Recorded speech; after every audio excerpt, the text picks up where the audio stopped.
எனக்கு அருமையானவர்களே, உங்களை காண்கிற தேவன் ஒருவர் இருக்கிறார். உங்க வழியெல்லாம் சரியா இருக்கா, கரெக்டா இருக்கா, அதெல்லாம் கரெக்டா போகணும்னு நீங்க நினைக்கிறீங்களே, அப்படின்னா நீங்க ஆண்டவர் பிரசன்னத்துக்கு வாங்க. காலையிலே அவரை தேடுங்க. அவருடைய மகிமையான வார்த்தை இன்னைக்கு என்ன தெரியுமா?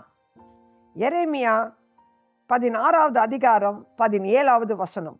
என் கண்கள் அவர்களுடைய எல்லா வழிகளின் மேலும் நோக்கமாயிருக்கிறது.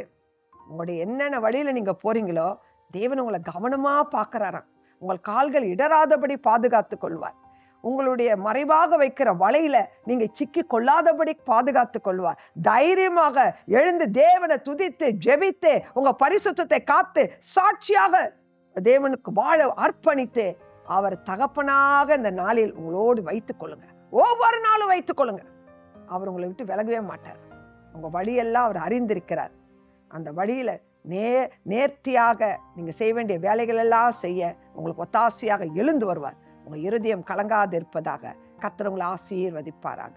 ஆமென்.